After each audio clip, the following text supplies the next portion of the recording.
हमारे चैनल को सब्सक्राइब करना ना भूलें। यहाँ हजारों कहानियां हैं आपके लिए। आजकल मैं बहुत रिस्पॉन्सिबल हो गया। वंश मुस्कुराकर कहने लगा, कोई ज़रूरत नहीं, पता है मुझे, तुम्हें गीत को खाने पर लेकर जाना है। आपको कैसे पता? समझो, डैड ने बताया आपको। मुझे पता है तुम्हारा प्लान क्या है। तुम मुझे घर भेज दोगे और खुद उसे खाने पर नहीं जाओगे। वंश अपने कैबिन में जाने लगता है, मगर वो अपने ऑफिस में आने की जगह रोजी के कैबिन में जाता है। रोजी, उस मीटिंग का क्या हुआ जो शेख फारूक साहब के साथ होने वाली थी? सर, वो कैंसिल हो गई। रोजी कहती है। अच्छा, आज कोई काम नहीं है, वंश ने कहा।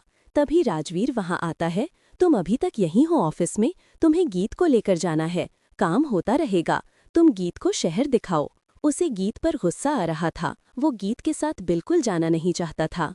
नीता गीत के पीछे उसके कमरे तक चली जाती है। गीत उसे देखकर खड़ी हो जाती है। अब क्या बाकी रह गया? गीत ने अपने आप से कहा। अब क्यों आई है? सुबह से तो मेरा जीना हराम कर रखा है इस औरत ने। मेरे बेटे को छोड़कर चली जाओ, जितने पैसे कहोगी मैं तुम्हें पैसे दूंगी, नीता उससे कहती है। गीत उसकी बातें नहीं सुनना चाहती थी। वो सोफे से उठकर विंडो के पास चली गई और बाहर की तरफ देखने लगी। तो 2 टके की लड़की को मेरी बात अच्छी नहीं लगी। वो उसे धक्का देती है और गीत का सिर विंडो के मिरर से जाकर बचता है। उसे धक्का देते हुए घर की नौकरानी लक्ष्मी देख लेती है। तभी वंश घर के अंदर एंटर करता है। स्टेयर से उतरती हुई लक्ष्मी वंश को आते हुए देखती है, मगर वो उसे कुछ नहीं कहती। लक्ष्मी, मुझे 1 ग्लास पानी देना, वंश कहता हुआ ऊपर की तरफ जाने लगता है। गीत सिर विंडो के लगने की वजह से बेहोश हो गई थी। उसके सिर से खून आने लगता है। नीता डर जाती है और वो उसे वहीं पर छोड़कर जल्दी से बाहर चली जाती है। नीता को भी वंश के आने का पता चल गया था। वो दूसरे कमरे में छुप जाती है और वंश जब अपने कमरे में आता है तो देखता है कि गीत बेहोश पड़ी है। गीत, क्या हुआ तुम्हें? मॉम, लक्ष्मी, वंश जल्दी से पुकारने लगता है। नीता और लक्ष्मी दोनों कमरे के अंदर आती हैं। वंश, क्या हो गया? पता नहीं, जब मैं आया तो गीत गिरी हुई थी। अभी डॉक्टर को फोन करो, नीता ने कहा। वंश उसे उठाता है। नहीं, मैं खुद इसे हॉस्पिटल लेकर जाता हूँ। वंश के जाने के बाद नीता लक्ष्मी से कहती है, जो कि उसकी मुंह लगी नौकरानी है, अगर ये बात बाहर गई तो तुम्हारे लिए अच्छा नहीं होगा। नहीं मैडम, मैं किसी को कुछ नहीं बताने वाली। राजवीर घर वापस आता है। वो खुशी खुशी हॉल के अंदर आ रहा है। वहाँ पर नीता, लक्ष्मी और सुमित्रा तीनों को देखता है। नीता बैठी हुई थी, लक्ष्मी और सुमित्रा उसके पास खड़ी थीं। गीत के साथ जो हुआ था उसे पता नहीं था। उसे लक्ष्मी से पता चला था कि गीत बेहोश हो गई है, तो इस बारे में बात हो रही थी। राजवीर उनके चेहरे देखकर पूछता है, क्या हुआ, सब ठीक तो है?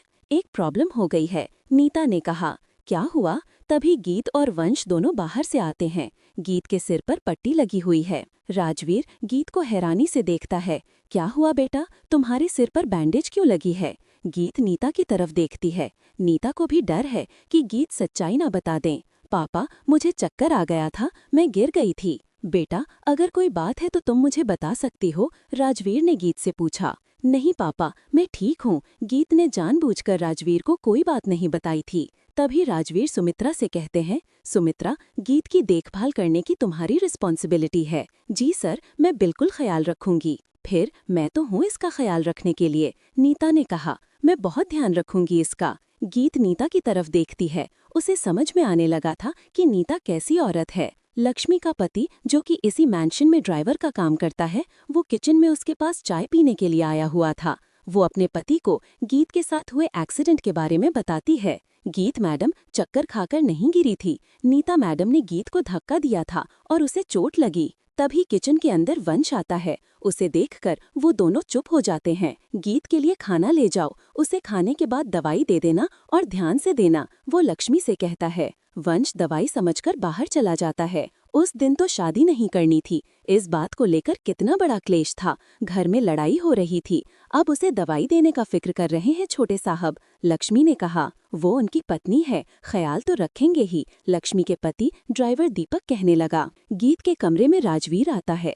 बेटा, मैं आ जाऊं? राजवीर ने कहा। पापा आ जाओ, गीत बेड पर लेटी हुई है क्योंकि डॉक्टर ने उसे रेस्ट करने को कहा है। राजवीर के पास एक छोटी सी बास्केट थी। पापा, क्या है इसमें? गीत ने पूछा।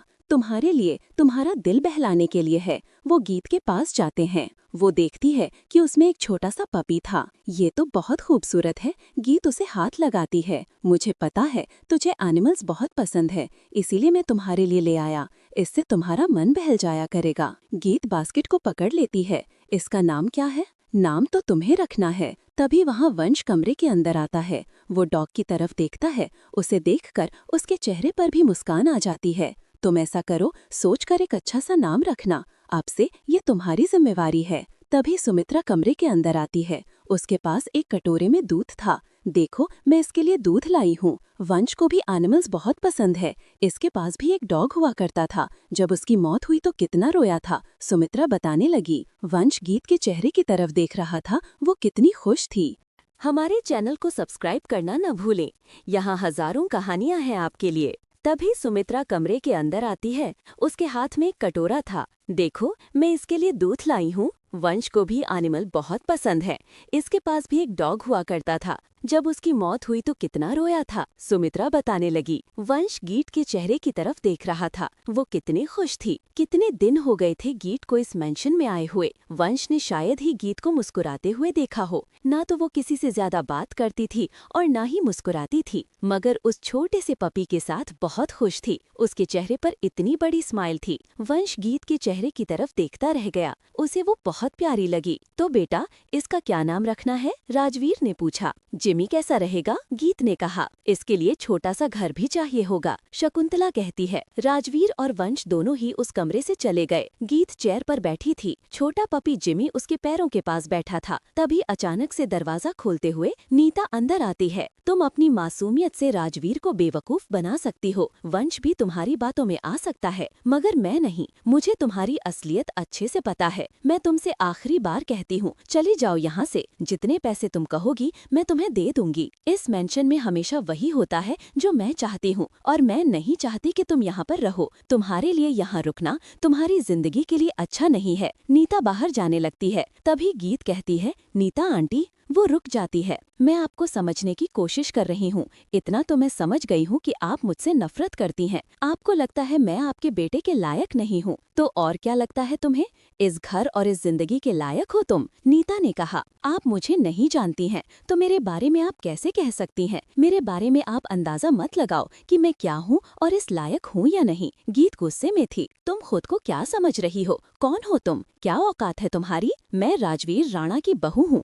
आपको पता होना चाहिए, आपके बेटे के साथ शादी हुई है, तो इसलिए मैं मिसेस गीत तेगवंश राणा हूँ।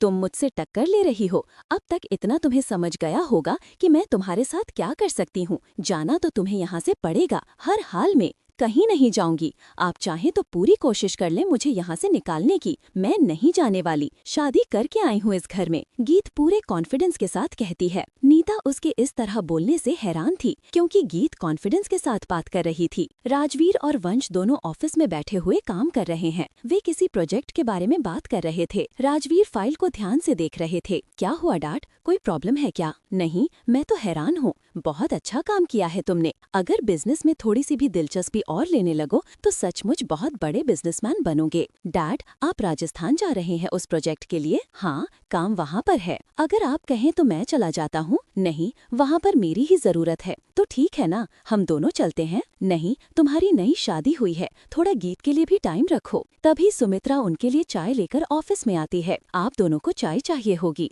बहुत देर से काम कर रहे हैं। सुमित्रा कहती है। गीत कैसी है? राजवीर पूछते हैं। अब पहले से ठीक है वो। जिमी के साथ बहुत खुश है। आपने बहुत अच्छा किया उसे लेकर आए। वो तो उसी के साथ लगी हुई है। वो बचपन से ही ऐसी है। उसे जानवरों से बहुत प्यार है। पशु पक्षी सभी से प्यार करती है। राजवीर उसकी तारीफ करते हैं। वंश उनकी बातें सुन रहा था। बस अब गीत पहले से ठीक है। आज तुम उसे खाने पर ले जाओ, राजवीर वंश से कहते हैं। वंश को ये बात बिल्कुल अच्छी नहीं लगती, फिर भी वो अपने डैड की बात मान लेता है। दोनों डिनर के लिए जा रहे थे। वंश गाड़ी चला रहा था, मगर वो एक नजर गीत को भी देख लेता था। उसने ब्लैक कलर का सूट पहना हुआ था, गले में दुपट्टा, कानों में छोटी छोटी झुमकियां थीं और चेहरे पर हल्का मेकअप। कोई शक नहीं था कि वो बहुत खूबसूरत लग रही थी। हम लोग डिनर पर जा रहे हैं, हमें कोई जरूरत नहीं है, गीत ने कहा। हम ऐसे ही घर वापस चलते हैं। हम कह देंगे कि हम डिनर कर लिए। वंश बिल्कुल चुपचाप था। वंश एक जगह गाड़ी रोक देता है। हमें घर नहीं जाना क्या? गीत ने कहा। थोड़ी देर हम लोग यहीं रुकते हैं, फिर चलते हैं। डैड को लगना चाहिए कि हमें डिनर के लिए टाइम लगा। गीत बाहर की तरफ देखने लगती है। वहाँ एक साइड पर सड़क पर छोटे छोटे बच्चे खेल रहे थे। उसका ध्यान उनकी तरफ था। तभी वंश FM ऑन कर देता है और उसमें खूबसूरत सा गाना चलने लगता है। तेरे चेहरे से नजर नहीं हटती, नजारे हम क्या देखें। गीत बच्चों को देखना छोड़कर सामने देखने लगती है। उसका चेहरा शांत था। वंश को गाना अच्छा नहीं लगा। उसने वीडियो बंद कर दिया। गीत के चेहरे पर हल्की सी स्माइल थी। वो चली जाती है। क्या इसे गाना पसंद आया था? वंश ने अपने आप से कहा। इसका चेहरा देखकर पता लगाना बहुत मुश्किल है। इसके दिल में क्या है? वो अपने आप से कहता है। तभी वंश का फोन बजने लगता है। नंबर देखता हुआ वंश फोन उठाता है। मैं आपकी दवाई भूल गया। वो अपने माथे पर हाथ मारता है। मैं अभी लेकर आता हूँ। थोड़ी देर में पहुँचता हूँ आपके पास।